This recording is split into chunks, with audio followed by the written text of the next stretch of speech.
Selamat datang di sesi deep dive kita. Hari ini kita coba mundur jauh ke belakang ya, ke tahun 1937. Kita mau lihat suasana perkebunan di Pandeglang, Banten. Nah, panduan kita ini unik banget nih.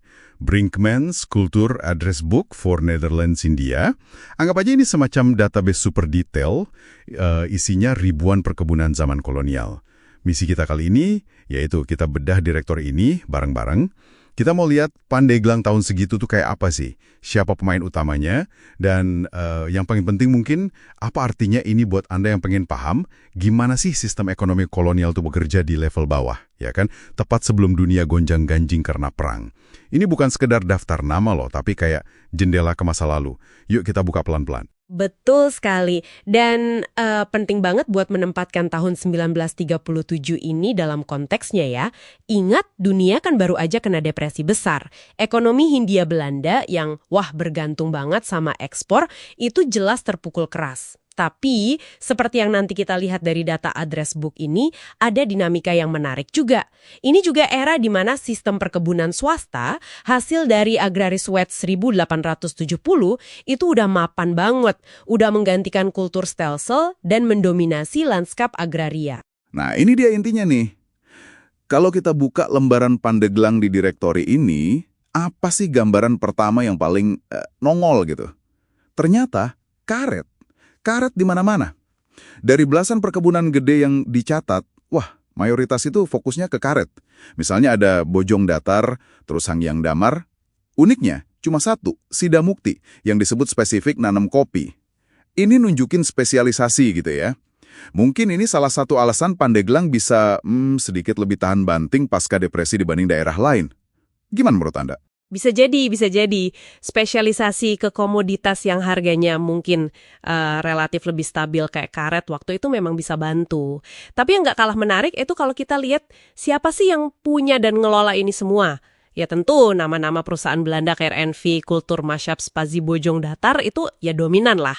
Tapi address book ini juga ngerekam peran yang cukup signifikan dari pengusaha Tionghoa lokal. Nama-nama kayak Tan Kisyok atau Tan Yam Hok itu muncul. Dan mereka bukan cuma sebagai pemilik loh, kadang juga pengelola atau perwakilan. Wah, itu dia. Jadi ini nggak sekedar cerita hitam putih penjajah lawan pribumi gitu aja ya. Sumber ini malah nunjukin ada lapisan perantara Tionghoa yang jadi kayak roda penggerak penting juga ya dalam mesin kolonial itu.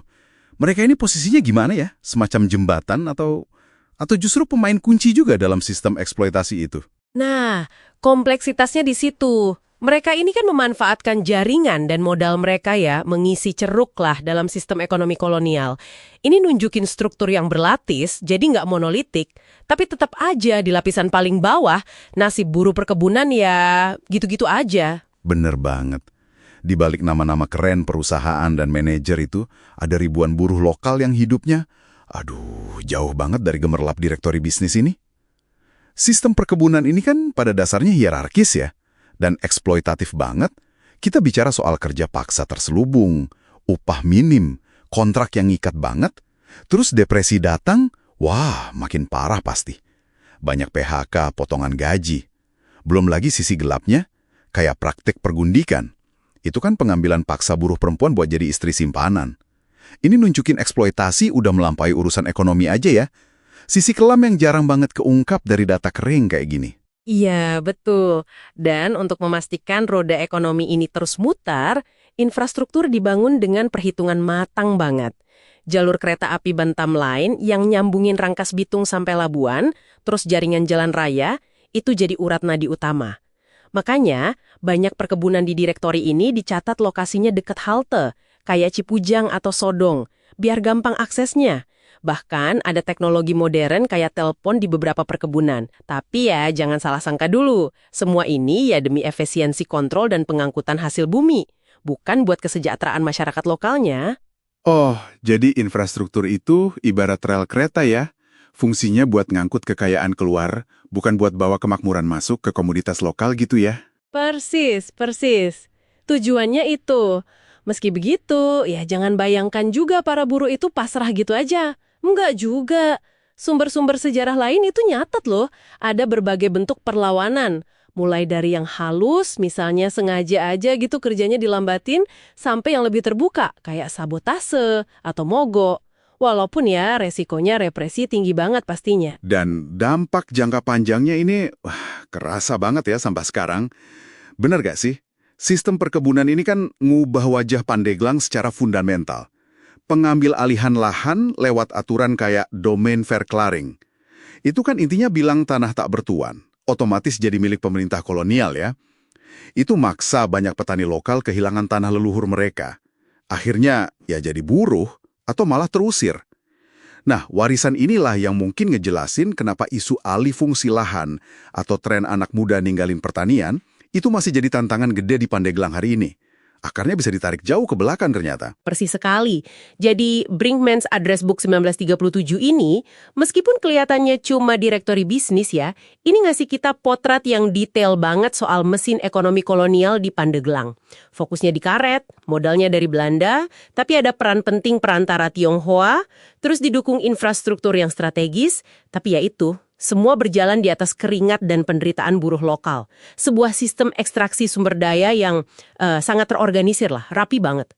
Memahami kegambaran tahun 1937 ini jadi krusial banget buat Anda pendengar. Karena ini ngebantu kita membongkar lapisan sejarah di balik isu-isu agraria dan sosial ekonomi yang masih relevan banget di banyak wilayah Indonesia sekarang. Ini bukan sekedar cerita masa lalu yang udah lewat, tapi kayaknya bagian dari DNA lanskap pedesaan kita deh. Nah, sebagai penutup nih ya, coba deh Anda renungkan ini sebentar. Direktori ini nyatet ribuan perkebunan dengan detail yang luar biasa rapi. Coba bayangkan, gimana level kontrol administratif dan birokrasi serapi ini memungkinkan eksploitasi sumber daya dalam skala yang masif banget. Dan jangan-jangan nih warisan efisiensi pencatatan dan kontrol ala kolonial ini mungkin tanpa kita sadari ya masih ikut membentuk cara kita ngelola sumber daya alam kita sendiri sampai detik ini. Sesuatu untuk Anda pikirkan lebih lanjut mungkin ya.